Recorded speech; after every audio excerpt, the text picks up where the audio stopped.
things I love about the Rebel and 5 things I hate about the Rebel.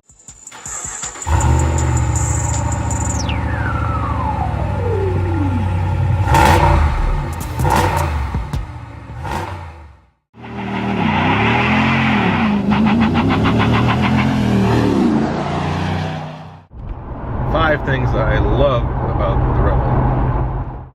So one of the things I love about the Ram Rebel is the engine sound.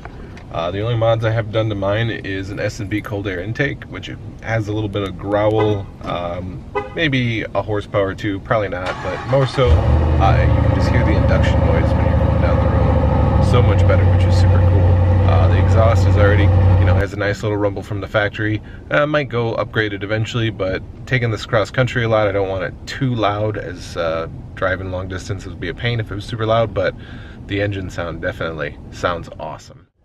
Number 2, the 8-speed automatic. I always loved manual transmissions because I always thought automatics were usually kind of dim-witted and didn't work very well.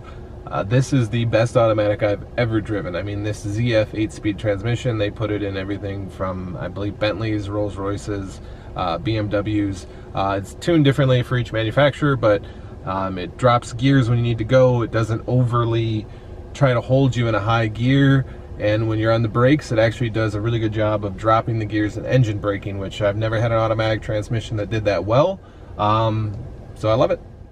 So the third thing I love about this is the air suspension. You don't think you would really use it, or a lot of people don't think they need it. But after you've had it, it's really nice. I mean, being able to lower the truck on the highway for better gas mileage, being able to lower it all the way down to entry-exit mode if you have something to load in the truck bed. I've loaded tons of plywood back there. It's really nice to drop it down. But then when you're off-road, you have the ground clearance that you need, so you don't scratch up the bottom of the truck too bad. So it works great. The only complaint I will have about off-road mode is I think the speed limit is like 20 miles an hour, 30 miles an hour or less, where it drops from off-road to normal automatically. Not a big deal normally, but when you're cruising out in the off-road dirt trails, it'd be nice, or in the dunes, which I was out in the dunes, got stuck, but it would be nice that off-road mode stayed up all the time, as long as you wanted it to, and it didn't auto go down at such a low speed. Fourth thing that I love about this truck is the interior. So trucks these days, all of them are pretty good, but I think Chrysler was one of the first ones who did it really well. The materials are all soft touch. The Uconnect screen is easy to use and easy to navigate, and you don't have it like some of them are confusing. Nice seats, nice red stitching, nice kind of contrasting door panels, tire tread in the seats, which is super cool. And then the back seat as well has kind of the contrasting. I have 2 Recaro child seats for my kids, but it's got a lot of room in the interior. I'm 6'4", tons of room behind me for my kids in their car seats. So yeah, I love the interior of this thing. So one of the things I love about the Ram Rebel and the Rams in general is the storage. So this little thing right here, you probably would think you would never use it, but it's kind of one of those things that once you have it, you'll want it in every single vehicle. So spot for 2 phones. It even has a little holder right there for the cord to go through, and you stick it right there. So you always have a place to put your phone, which is super cool. Every other car, you just kind of throw it in the center, it slides around. This one, you have a place to put it. Cord goes through the bottom, like so, charges. Great little storage trick. 5 things I hate about the Rebel. So the number 1 thing I probably don't like about this truck is the tires. They fixed it for 2019, put Goodyear Wrangler Duratrex on there. It's cool that they put the tire tread pattern in the seats. It's just too bad the Toyos suck so bad. Not really, it's not even the forward, like when you're spinning, doing, losing traction. Laterally, side to side, I've had them let go at random times with no notice. I've never had that from a tire before. Just not a huge fan. Judging by everyone else who's on the forums and Chrysler's decision to replace them with a different tire, I think everyone kind of knew that they were a bad choice for this truck. So another feature that I'm not a huge fan of, it's not a big deal, it's nice because it gives you a lot more, you know, room in the center console.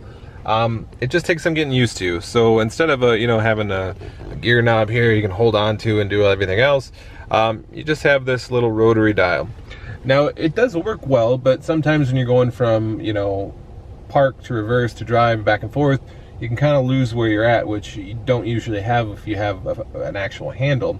The other thing I don't like is to change the gear, because you don't have a gear knob, you have these little buttons on the steering wheel, gear minus, gear plus. Honestly, I've used them once in 32,000 miles, and that was yesterday when I was playing with it just before I made this video. The 8-speed automatic is so good that you don't need to play with it, but I kind of miss having an actual gear handle. So one of the things I don't like about this truck is the four-wheel drive system. So it's worked pretty good. My main two complaints are there's no rear lockers, and also I would really like some of the Fords and some of the modern SUVs in the Raptor and stuff like that, they have a four-wheel drive auto mode. So this has neutral, two-wheel drive, four-wheel drive, lock, 4 low. You wouldn't think that would be a big deal, you know, if you're off-road, you put it in four-wheel drive, no problem.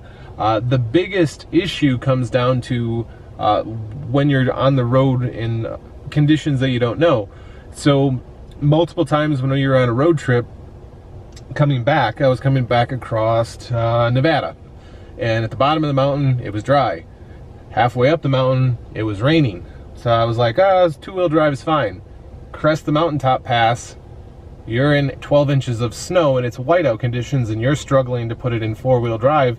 And it's a little bit, it gets interesting. So it would be nice, you know, if you're cruising along on the highway to have that 4 auto setting, so then no matter what, if the road's changing, you have perfect setting, it'll, you know, grab if you need it to grab. We were driving back once and there was ice for about 8 hours worth. But then it would dry and it would just be rain, and then it would be back and forth. So you had to keep constantly switching two-wheel drive, four-wheel drive, two-wheel drive, four-wheel drive. You know, you obviously don't want to run four-wheel drive on dry pavement where there could be an issue. So it was kind of a pain in the butt. A four-wheel drive auto selection would be really nice. I know they have it in some of the other Rams, I think the Laramies. It would be a good feature to put in this truck. So there's really only two other things that I dislike about this truck, or little features that I wish it had. One of the main ones is it has power seats, but it doesn't have memory seats, and it doesn't have power pedals at all. Doesn't seem like a big deal, but I'm 6'4" and my wife's 5'2". So whenever she has to drive, you know, the seat has to go all the way up, which she doesn't drive this too often, but the seat has to go all the way up in the tracks, and then it's kind of a pain in the butt for me to get back into my driving position, and without having power pedals, it's hard for my wife to get into a comfortable driving position that suits her. The other issue we had is, a stupid little issue, was every time my wife would drive, my heated seats would quit working. Really annoying because I live in Wisconsin and it's cold, but for some reason moving the seat all the way up in the tracks would make the seat disconnect from the heater, from the control units underneath the seat. So I had to take it to the dealership twice. They finally fixed it on the second time, so they zip tied the wires or something. It was super simple, but they fixed it finally. But it was still annoying. Every time my wife would drive or pull the seat up, it would unplug the heated seats. So the last thing I wish this truck had is actually something that a lot of the other trucks have. Chevy and Ford both have these tailgate assist steps, which isn't, you know, a big deal. I don't really like Fords because you have to like set it up, but what I do think is the one that Chevy did was the best. It's just two little indentations on the end of the truck bed, which makes it so much easier to get in and out of the bed if you have to grab something from in the bed. These trucks are tall. Even if you drop the air, all the air out of the springs, they're still pretty tall. So having that little step right on the end of the bumper there, where Chevy has theirs, yeah, that's a pretty cool little feature. I might have to get an aftermarket bumper or something, but even Ford, they have their like little thing you can pull out and whatever, which is kind of a little bit more complex because you have to set it up.